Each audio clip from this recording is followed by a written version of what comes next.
Hello दोस्तों, good morning. तो आखिर जो हमारा ट्विटर पे ट्रेंडिंग चल रही थी, कई दिन से लगातार चल रही थी रेलवे एसएससी के लिए, तो आखिर वो मेहनत हमारी रंग ला दी। तो आखिर हम सफल हो ही गए, लेकिन थोड़ा सा दुख की बात भी है और थोड़ा से मतलब ना विश्वास करने वाली बात भी है कि हम लोग थोड़ा से उसमें हैं कि मतलब इधर कि उधर आर पार का मामला थोड़ा सा डाउट हो रहा है।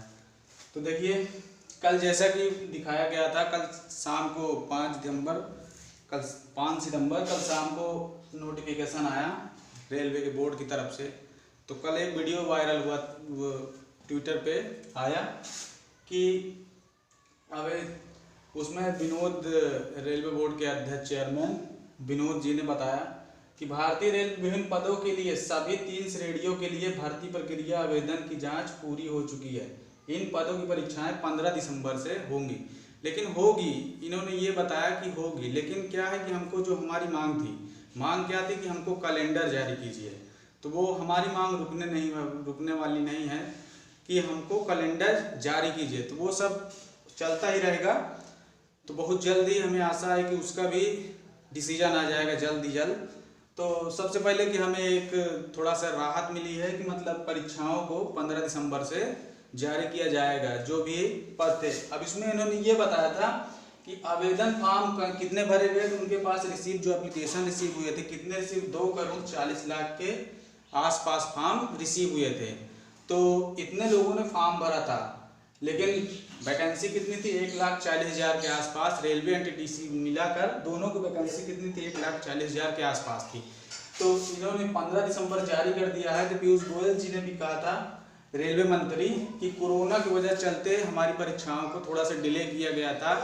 तो ये सच बात है कि थोड़ा सा इसी की चलती है, देखा जाए तो डिले हुआ था।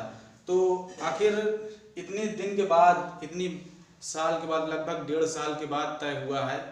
तो बहुत ज़्यादा टाइम, देख लिया जाए तो बहुत ज़्यादा टाइम हमारा निकल चुका है।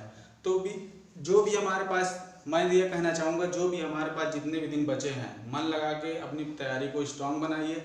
जहाँ से, जो भी संस्था से जो भी कोचिंग कर रहा है, आप वहीं से कीजिए और मन लगा के थोड़ा सा पढ़ाई कीजिए।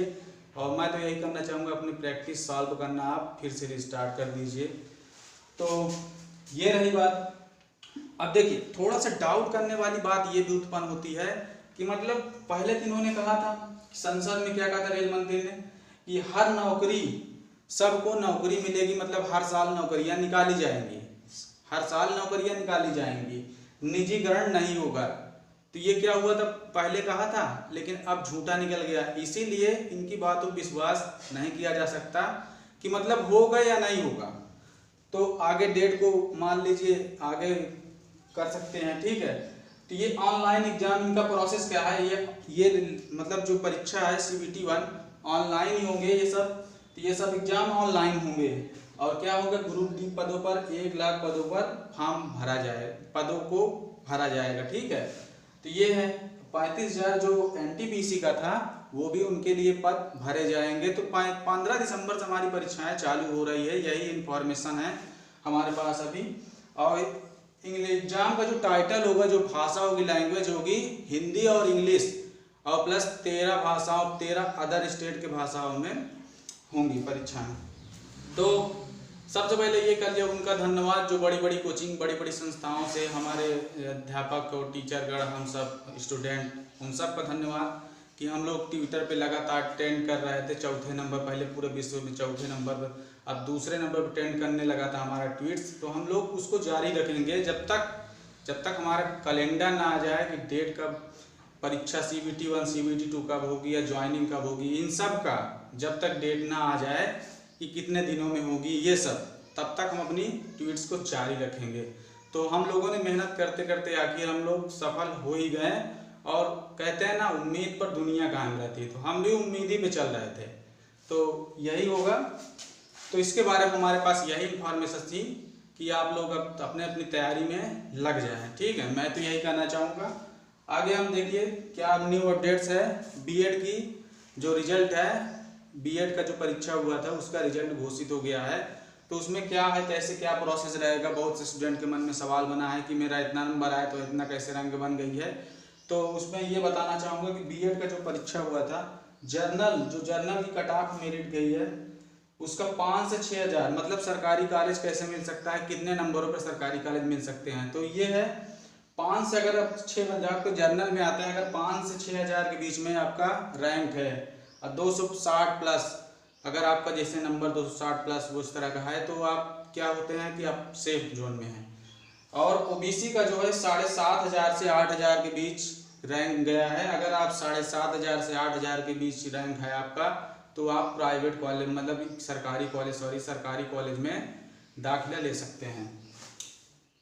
एससी का 25,000 के अगर रैंक के आसपास अगर आप हैं तो आप सेफ जोन में हैं, आपको सरकारी कॉलेज गवर्नमेंट कॉलेज मिलेगा।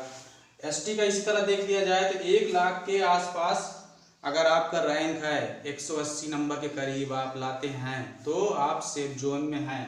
प्लस वही हैंडीकैप वालों का हो गया 180 के नीचे, अगर आपका भी है 180 के आसपास मतलब कि उससे नीचे है तो भी आपका एडमिशन गवर्नमेंट कॉलेज में होने, क्योंकि गवर्नमेंट कॉलेज में पहले से ही सीटें क्या होता है कि बहुत कम होती है, इसलिए थोड़ा सा कंपटीशन लेवल बढ़ जाता है।